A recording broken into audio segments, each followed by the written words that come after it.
예수 그리스도를 믿는 믿음으로 우리 신앙의 삶에서 늘 승리하는 성도가 되시기를 간절히 소망합니다. 한 목사님이 이런 간증을 하셨습니다. 연세가 많으신 분이시고 은퇴하셨어요.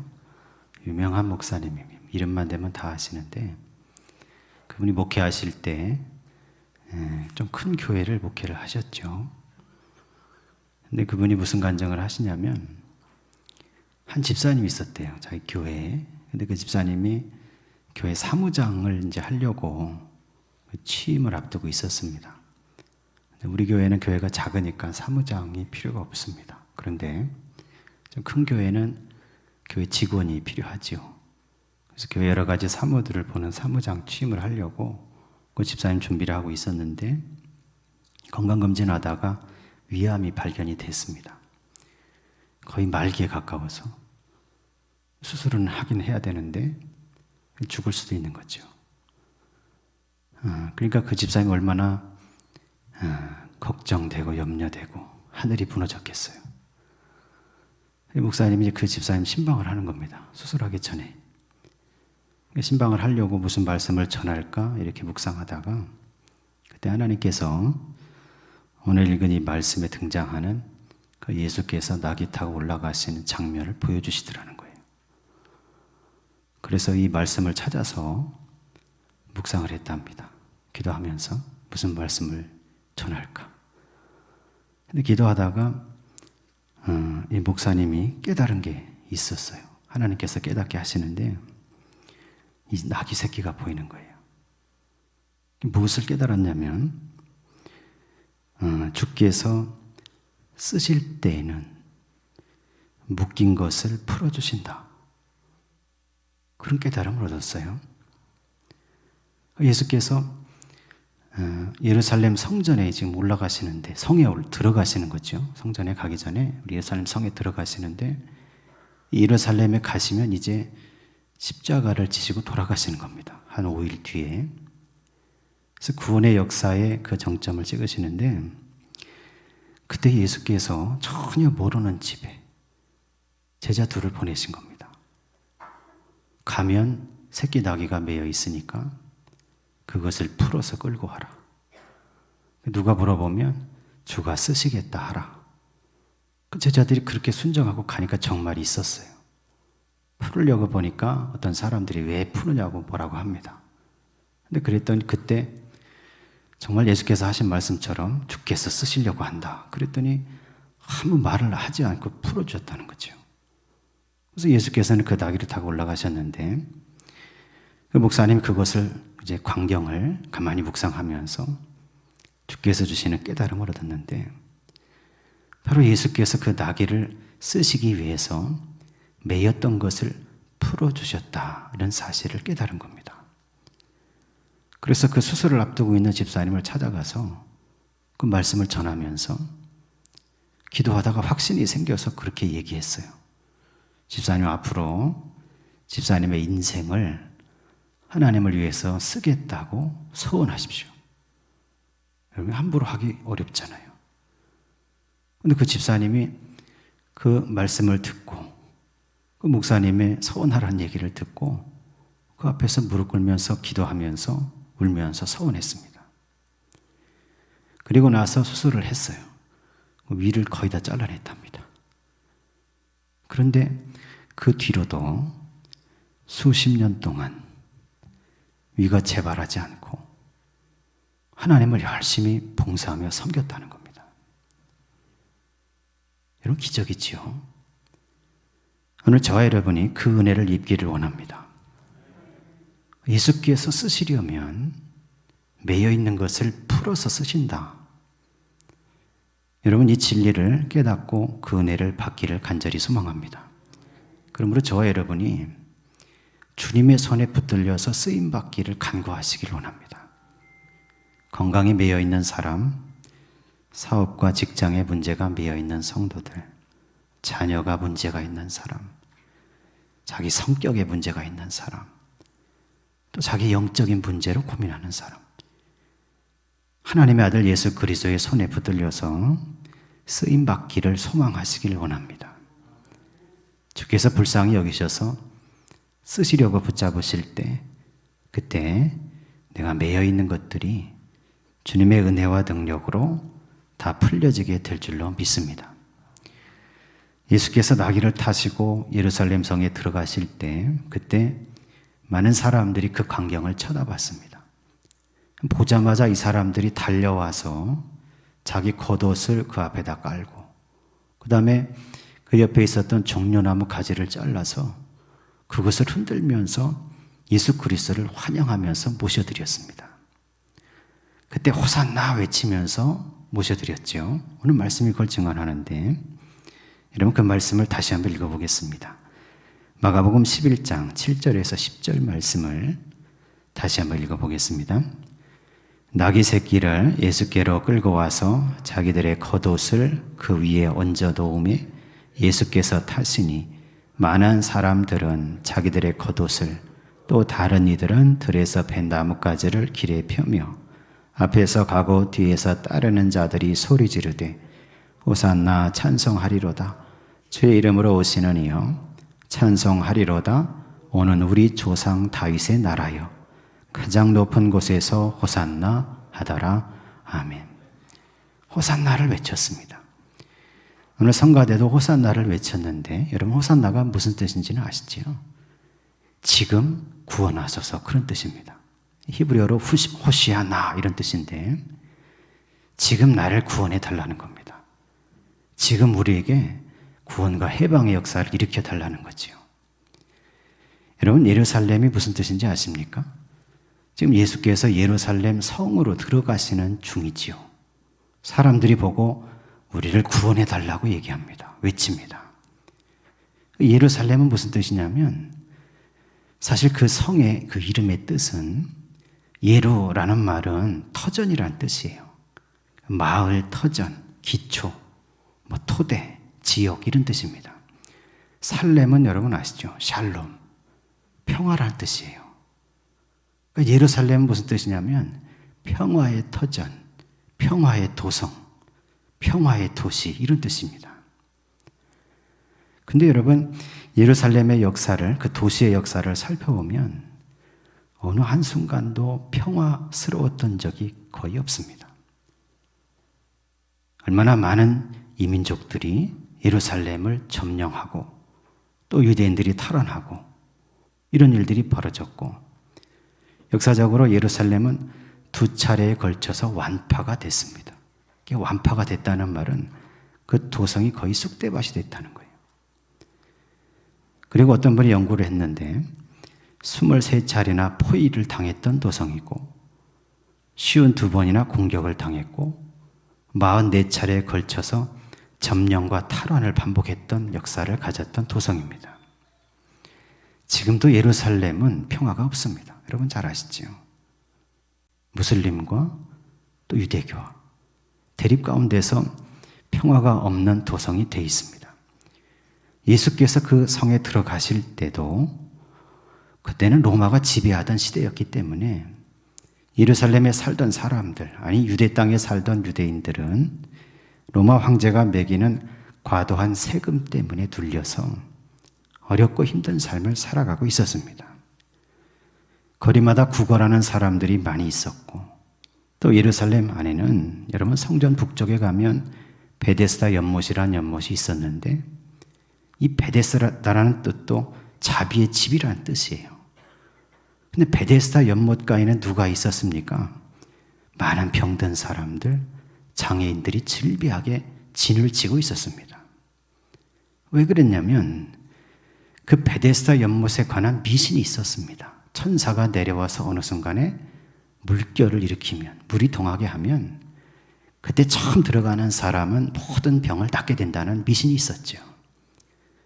그러니까 예루살렘 성 안에 병든 사람들이 몰려드는 겁니다.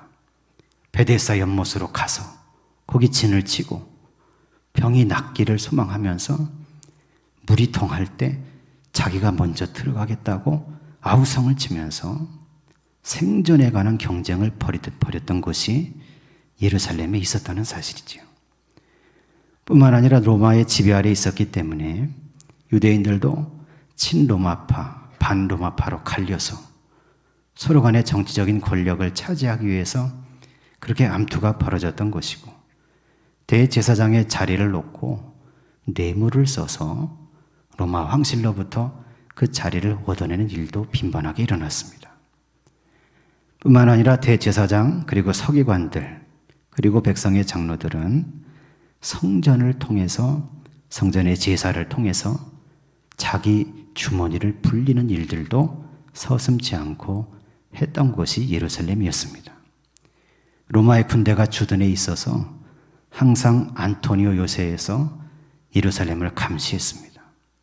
많은 유대인들이 그 감시 속에서, 세금 속에서, 로마의 지배 아래서 힘들고 어렵게 자기 인생을 살아갔던 곳이 예루살렘입니다. 그러므로 예수께서 이 성으로 들어오실 때, 그때 그 사람들은 그 예수를 바라보면서 호산나, 지금 우리를 구원하소서, 그렇게 외쳤다는 말씀이죠. 오늘 저와 여러분들도 예수 그리스도를 바라보며 호산나, 주여 우리를 구원하소서, 나를 해방시켜 주소서, 그렇게 간구하는 성도가 되시기를 간절히 소망합니다. 예루살렘처럼, 예수님 시대 예루살렘처럼 여러분, 우리 안에도 그런 모순적인 모습이 있을 수 있습니다. 하나님의 나라를 상징하는 교회 안에 평화가 있는 게 아니라 미움과 시기와 질투와 다툼이 있을 수 있다는 말씀이죠. 하나님의 아들 예수 그리스도를 믿고 구원받은 성도라고 또 직분을 가진 사람인데도 불구하고 그의 가정 가운데는 평화가 아니라, 평안이 아니라 여러 가지 어려움과 환난 가운데 안정을 잃어버리고 평안을 잃어버린 모습이 있을 수 있다는 말씀이에요. 오늘 저와 여러분이 종려주의를 맞으면서 또 이제 고난 주간에 들어가면서 우리들의 교회와 우리들의 가정과 또 나의 인생을, 나의 심령을 돌아보시고 정말 주께서 주시는 평화가 있는지, 아니 없다면 오늘 이 사람들처럼 예수 그리스도를 향하여 호산나 하고 외치게 되시기를 간절히 소망합니다. 예수 그리스도의 은혜를 구해야 됩니다. 주께서 나를 다스려 주시기를 간구해야 됩니다. 예수 그리스도께서 구원주로서 우리 교회를 다스려 주시고 내 가정에 함께 해 주시고 내 인생의 심령에 함께 해 주셔서 평화의 왕으로 오시는 그 주님의 은혜의 역사가 오늘 저와 여러분의 인생 가운데 차고 넘치게 되시기를 간절히 소망합니다. 더 깊이 들여다보니까 오늘 호산나를 외치는 이 사람들의 마음 속에는 어떤 생각들이 있었냐면 그들은 메시아를 바라는 마음이 있었습니다.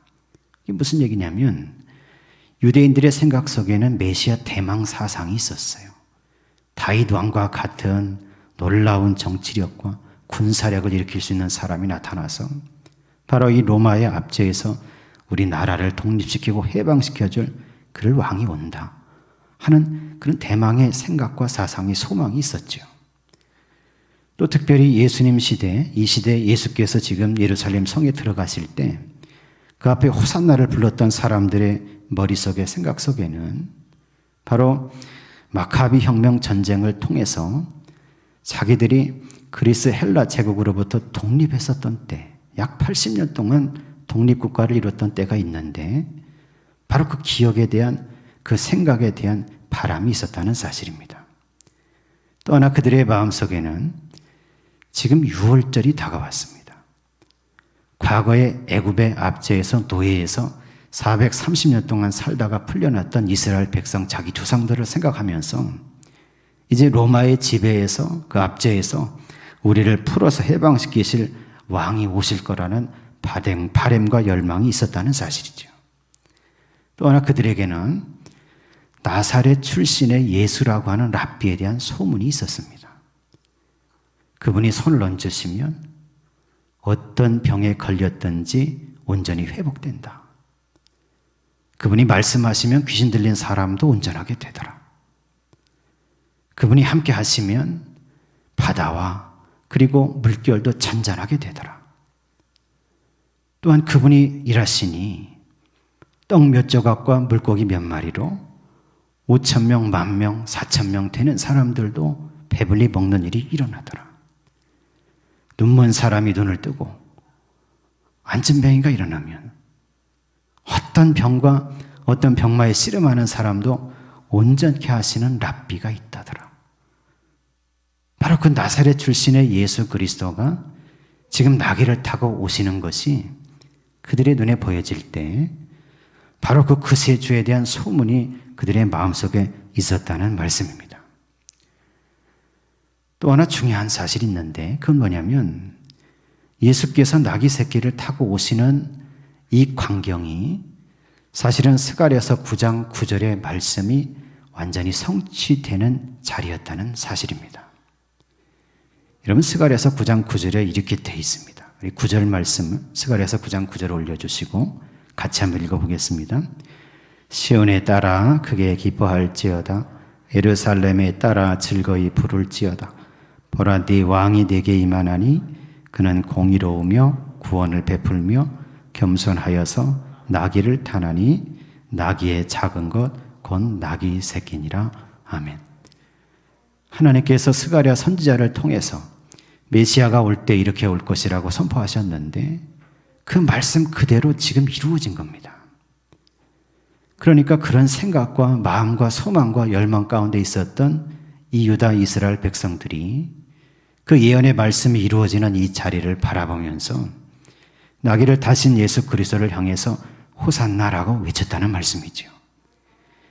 오늘 저와 여러분들도 이 마음과 심정으로 그리스도를 향해서 예수를 향해서 호산나를 외치는 성도가 되시기를 간절히 소망합니다. 예수님은 누구십니까? 하나님의 예언의 그 약속의 말씀의 성취자이시고 하나님의 아들이시며 나의 구원자가 되시고 나의 왕이 되시는 분이시죠.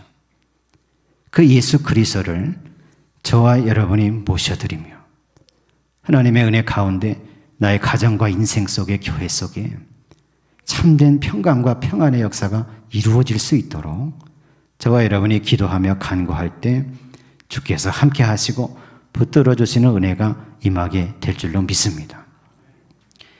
예수 그리스도를 호산나 하면서 찬양할 때 그때 예수 그리스도가 어떤 분이신지를 또 한번 생각해 볼 필요가 있습니다. 스가랴서 9장 9절 이후에 이어지는 말씀에 이런 말씀이 있어요. 9절 10절부터 11절입니다.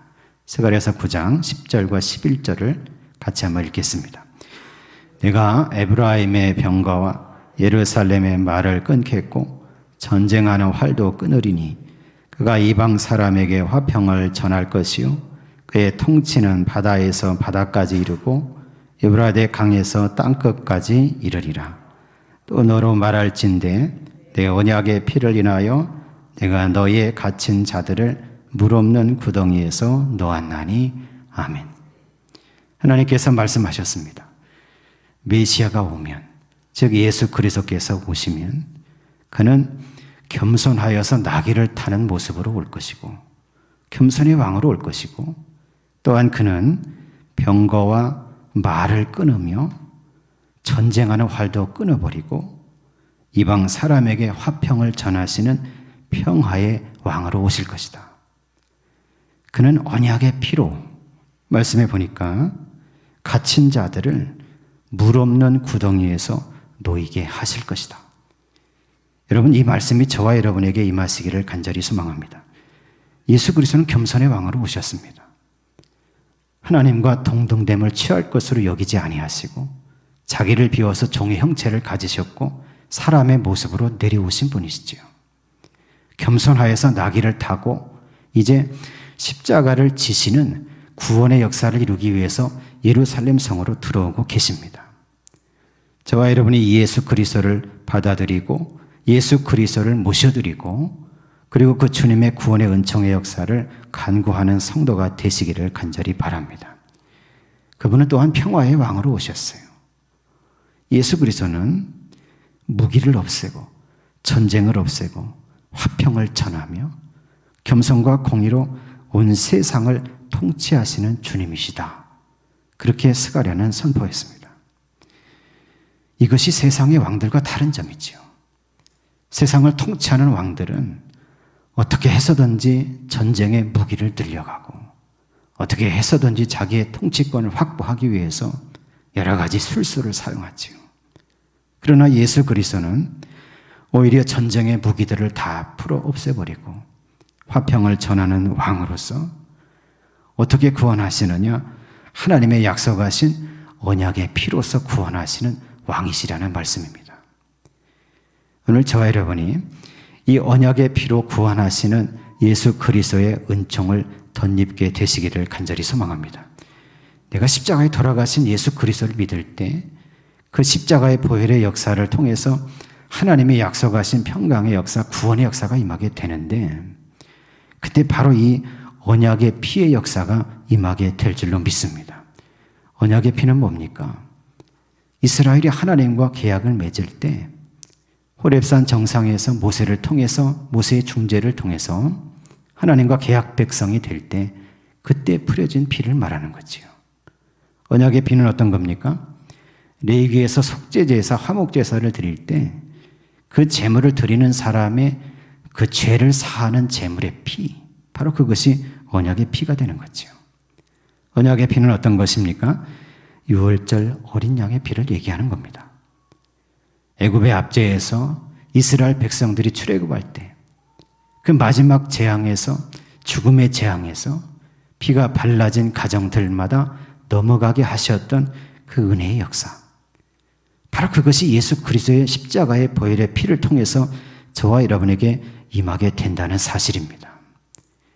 내가 예수 그리스도를 믿고 그 믿음 속에서 십자가에 돌아가신 그 예수 그리스도가 나의 죄를 대속하기 위해서 돌아가신 것을 믿고 그 앞에 회개하면서 그리스도의 보혈의 피가 발라지고 씻겨지는 성도가 될 때 우리는 하나님과 언약 백성이 되는 그 자리에 서게 될 줄로 믿습니다.